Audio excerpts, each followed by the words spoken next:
Hello সবাইকে, আসসালামু আলাইকুম। কেমন আছো সবাই? আশা করছি সবাই অনেক বেশি ভালো আছো।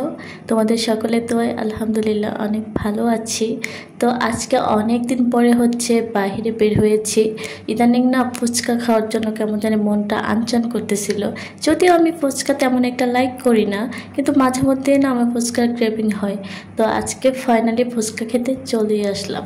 মন চাইলে কি হবে, আমার কিন্তু আজকে অনেকদিন যাবতীয় প্ল্যান ছিল যে আমি আসবো, কিন্তু আসা হচ্ছে না। তো আজকে আমি গিয়েছিলাম বাইরে, আমার অন্য একটা কাজ ছিল। তো আসার সময় রিক্সা থেকে দেখলাম যে ওয়েদারটা এত বেশি ভালো লাগছিল, তাকিয়ে দেখলাম যে অনেক মানুষ আসছে ফুচকা খেতে। তখন মনে হলো কেন না আমিও বের হই, আজকে এই ওয়েদারে ফুচকা খেতে খুব ভালো লাগবে। তো ফুচকা খেতে আসছি ঠিকই, কিন্তু হয়েছে পরে অন্যটা, সেটাও তোমাদের সাথে শেয়ার করব। বাংলাদেশের প্রত্যেকটা মেয়ে কিন্তু ফুচকা লাভার, পানিপুরি লাভার, চটপটি লাভার, কিন্তু কেন জানি আমি সেটা না। আমার মানে ওই রকম ভালো লাগে না, আবার খেতেও ভালো লাগে না। মানে পার্সোনালি সত্যি কথা বলতে আমার এত ভালো লাগে না, কিন্তু ওই যে সবাই ভালোবাসে তখন ওদের দেখা দেখি মন চাই যে না একটু খাই, দেখি খেতে খেতে হয়তো বা ভালো লাগবে, কিন্তু আসলে আমার ভালো লাগে না। তো ফুচকা খেতে এসে দেখতে পাচ্ছি এখানে আমি চটপটি নিয়ে বসছি, কেননা আমার তো ভালো লাগে না, আগেই বলছি। তো আমি ট্রাই করতেছি যে হয় ফুচকা খাওয়া শিখবো নয় চটপটি খাওয়া শিখবো, কিন্তু কোনোটাই খাওয়া আমি এখন শিখতে পারি নাই। তো এখন কি হবে গাইস, জাতিকে আমাকে মেনে নিবে? জাতি মানুক না মানুক, কিন্তু আমি মাঝে মধ্যে নিজেকে নিয়ে অনেক প্রাউড ফিল করি যে আমি এই একটা দিক দিয়ে তো অন্যদের থেকে আলাদা হলাম, তাই না? সবাই ভালোবাসে, আমি ভালোবাসি না, আমার এত ফেভারিটও না, কোনোটাই না।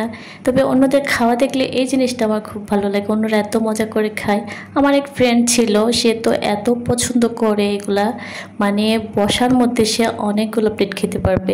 তাহলে যদি আমি কখনো বলি যে তোর কি ট্রিট চাই, সে বলে আমাকে ফুচকা খাওয়া, সে আনলিমিটেড ফুচকা খেতে পারে মাশাআল্লাহ। জাস্ট একটা কাজে বের হয়েছিলাম, একদমই মেকআপ করি নাই বা একদম কোনো কিছুই করি না। মানুষের তো বের হইলে অন্তত সানস্ক্রিন বা একটু হইলেও বেসিক ক্রিম দিয়ে বের হয়ে, আমি আজকে কোনোটাই করি নাই, একদম চেহারা।